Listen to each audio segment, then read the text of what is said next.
बस आता है, लेकिन आपके पास पेशेंस होने चाहिए। दूसरी बात, आप अकाउंट छोटा है तो स्टॉप लॉस कंपलसरी यूज करो। बाद में चांस आता है वापस, वो $3 लॉस हुआ है तो उसको रिकवर करने का चांस आता है।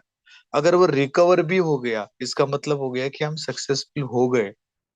ठीक है, मतलब मैच जाते जाते हम जीत गए, तो इसका मतलब क्या हो गया कि हमने रिकवर कर लिया, इसको बोलते हैं रिकवरिंग। तो वो भी अगर कर लिया ना आपने तो भी बहुत है। लेकिन हम रिकवर ही नहीं होते, हम लॉस लॉस लॉस लॉस और फिर अकाउंट जीरो। इसका मतलब आपके माइंडसेट में प्रॉब्लम है। उस चीज को अंडरस्टैंड करो।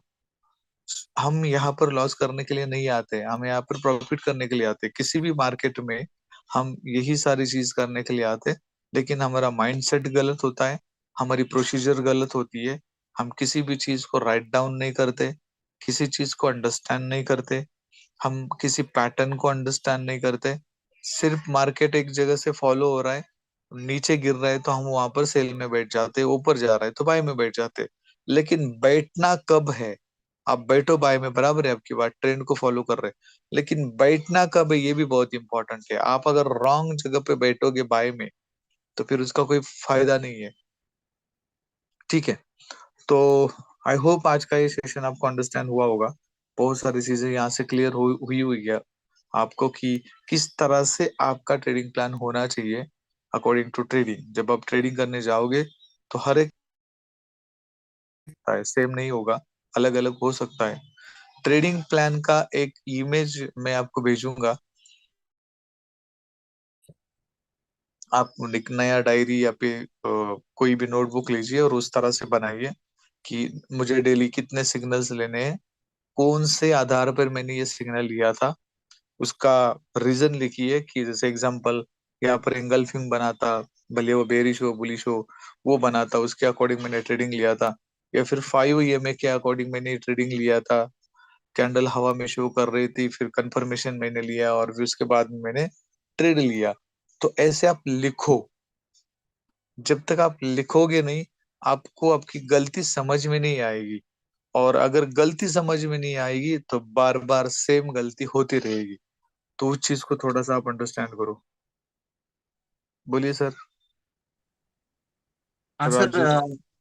राजू। सर इसका पीडीएफ मिलेगा क्या जो अभी प्लान प्रेजेंटेशन दिए उसका? ये वीडियो है ऑलरेडी वेबसाइट के ऊपर, अच्छा अच्छा। उसको देखिए ठीक वापस। ठीक है सर। ठीक है sir, okay. Okay, so thank you very much. आज का ट्रेनिंग हम यहीं पे खत्म करते हैं, वापस हम मिलते हैं। यस सर, जय सर, बोलिए। अरे FIMA का जो स्ट्रेटेजी है सर, उसको यूज करने के लिए जैसे कि 5 मिनट और 15 मिनट पे यूज करना है। तो आवाज आ रही है सर मेरी? आ रही है, आपकी आवाज आ रही है। तो सर 5 मिनट और 15 मिनट पे यूज करना है सर। अभी हम लोग, मैं एक्चुअली नया ही हूँ नहीं, उसमें भी, 5 मिनट ट्रेडिंग करने। पे ही करना है, 15 मिनट पे भी नहीं। 5 EMA का मतलब होता है 5 मिनट पे यूज करना है उसको। ओके, तो सर अगर ये 15 मिनट अभी 5 मिनट पे समझो कि अप ट्रेंड जा रहा है मार्केट, तो वहां से रिवर्स हो रहा है, और हम्म। 15 मिनट और 1 घंटे पे वो अप ट्रेंड ही जा रहा है, तो सर ऐसा लेना चाहिए कि नहीं लेना चाहिए, कंफर्मेशन लेना चाहिए क्या? हाँ, नहीं नहीं, 15 मिनट पे नहीं सर। देखो, आप अगर 5 मिनट पे कर रहे हो, 1 मिनट रुके, एक मिनट रुकिए सर।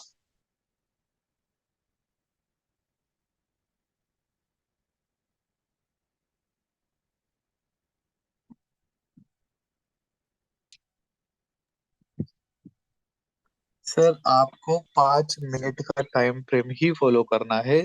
उसके बाद जब भी आप कोई भी ट्रेड लेंगे, मान लेते हैं आपने बाय लिया, तो जब हम बाय लेंगे तो मार्केट कहीं ना कहीं से नीचे आता है। अभी वो पॉइंट कौन सा होता है? तो जब आप ट्रेड लेंगे और आपका बाय अगर प्रॉफिट में जा रहा है या फिर सेल प्रॉफिट में जा रहा है, तो हमें पता क्या होना चाहिए, बराबर है ना, कि ये कहाँ तक जाने वाला है, जिसको हम TP1 TP2 या फिर TP3 बोलते हैं। तो उसके लिए आपको मल्टीपल टाइम फ्रेम एनालिसिस करनी होती है। अगर कल का कैंडल आप देखोगे, कल का मतलब जिस टाइम पे ये मार्केट नीचे आया था, गोल्ड की बात कर रहा हूं मैं, जिस टाइम पे मार्केट नीचे आया था तो वहां पर बहुत बड़ी कैंडल बनी थी। बराबर है। हाँ। उस कैंडल जब इस तरह की बड़ी कैंडल बनती है तो वो कैंडल वापस रिकवर होती है, वापस वापस से मार्केट। 5 EMI को टच होने जाती है ना सर? यस, तो वो आप देखो, चेक करो कि वापस वो कैंडल पूरी रिकवर हो गई और वहीं से वापस बाय हो गया। एक्चुअली सर वो देखने नहीं आता, जैसे कि 5 EMI 5 मिनट पे देख रहे हैं तो वापस से बड़े टाइम फ्रेम में कोई कोई सेल का एंट्री ले लिया ना 5 मिनट पे, तो 15 मिनट और 1 घंटे में वो मार्केट ऊपर की तरफ जाता है, तो थोड़ा सा नीचे आके फिर उल्टा घूम जाता मैं क्या बोल रहा हूँ सर, इसीलिए तो आपका एनालिसिस इंपॉर्टेंट होता है ना। 5 मिनट में मार्केट, जो जो स्ट्रैटेजी मैंने बताई, वो स्ट्रैटेजी लेने के बाद 5 मिनट का टाइम फ्रेम का मतलब होता है वो स्कैल्पिंग ट्रेड हो गया आपका। है। स्कैल्पिंग का मतलब हो गया 20 या 30 पॉइंट लेके आप मार्केट से बाहर हो सकते हो, क्योंकि मार्केट हमेशा ऊपर नीचे इसी तरह से चलता है। तो हम जो ऊपर जा रहा है उस टाइम पे बाय कर रहे हैं, और जब हमें अपॉर्चुनिटी आती है सेल की अकॉर्डिंग टू 5 में, तब हम सेल करते हैं। आप रही बात अभी बड़े टाइम फ्रेम की, तो बड़े टाइम फ्रेम को अगर आपको फॉलो करना है तो आपको बड़े टाइम फ्रेम पे ही ट्रेड करना पड़ेगा।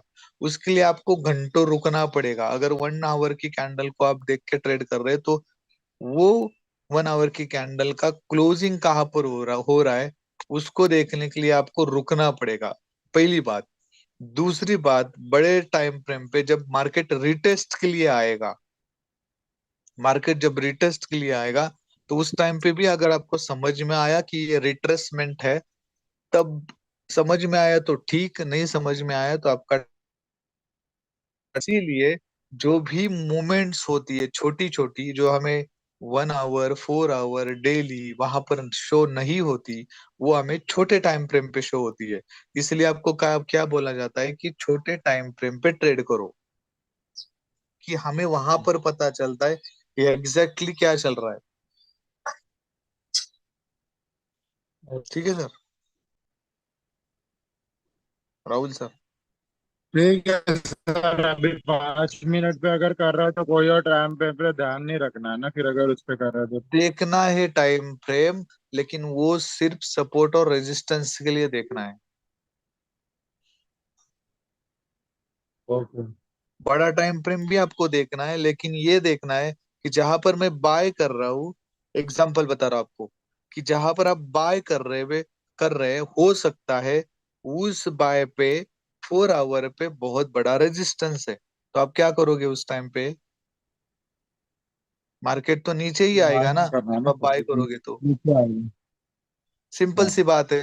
तो मल्टीपल टाइम फ्रेम एनालिसिस इसीलिए बोला जाता है ना आपको कि मल्टीपल टाइम फ्रेम एनालिसिस क्यों करो, क्योंकि जहां पर भी मैं बाय कर रहा हूँ हो सकता है 30 मिनट पे, 1 आवर पे, 4 आवर पे, वीकली पे कहीं ना कहीं रेजिस्टेंस हो, तो वो रेजिस्टेंस को पकड़ के मार्केट नीचे ही आएगा।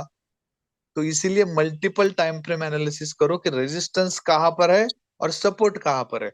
अगर वो रेजिस्टेंस टूट जाता है और आपने ट्रेड लिया है, तो स्टॉप लॉस कंपलसरी लगाओ, क्यों? ताकि हम छोटे लॉस में से बाहर हो सके, और फिर अकॉर्डिंग टू जो भी टाइम फ्रेम के अकॉर्डिंग आप ट्रेड करो। Okay sir. तो सब टाइम फ्रेम पे पहले सर ट्रेड लाइन सपोर्ट वगैरह सब मार के रखना है, फिर 5 मिनट पे करना है ना? Exactly, exactly. ओके। ठीक है। Okay sir, thank you. Anil Kumar sir, आपका माइक अनम्यूट कर सकते हैं आप। जी सर, नमस्कार। नमस्ते सर।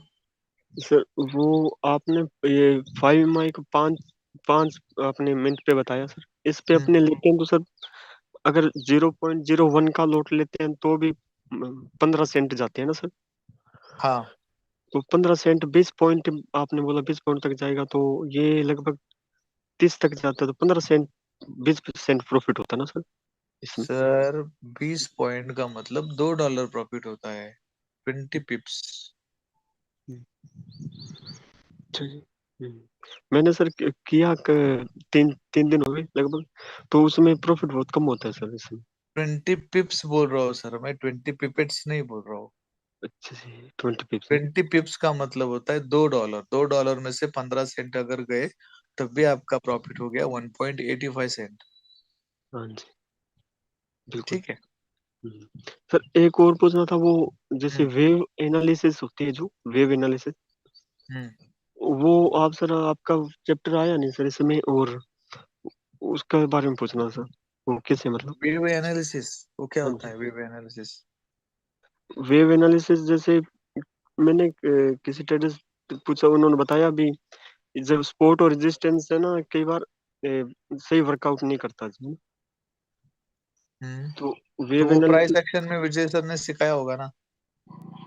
हाँ नाम उसका अलग दिया होगा उन्होंने, लेकिन जी। उन्होंने वो सिखाया है प्राइस एक्शन में। हाँ, बिल्कुल। और बाकी ठीक है। सर जब वो ऑफलाइन ट्रेनिंग होती है सर अपने। ऑफलाइन ट्रेनिंग सर अक्टूबर में होगी अभी, अच्छा। क्योंकि अभी अभी नागपुर में हो चुकी है ना, तो 2 महीने के बाद होती है। तो अभी बारिश का मौसम जैसे ही खत्म हो जाएगा ना, तो अक्टूबर में ये लोनावाड़ा में होगी, अच्छा, कंपनी की तरफ से। बिल्कुल। ठीक है। हाँ, बिल्कुल okay sir. Sir. Okay so thank you very much. और आज का सेशन हम यहीं पे खत्म करते हैं। वापस मिलते हैं शाम को 6 बजे और 9 बजे। आज हमारा प्राइस एक्शन का ट्रेनिंग है, तो 9:15 बजे आप वहां पर अवेलेबल हो सकते हैं। So thank you very much. Have a nice day, good day.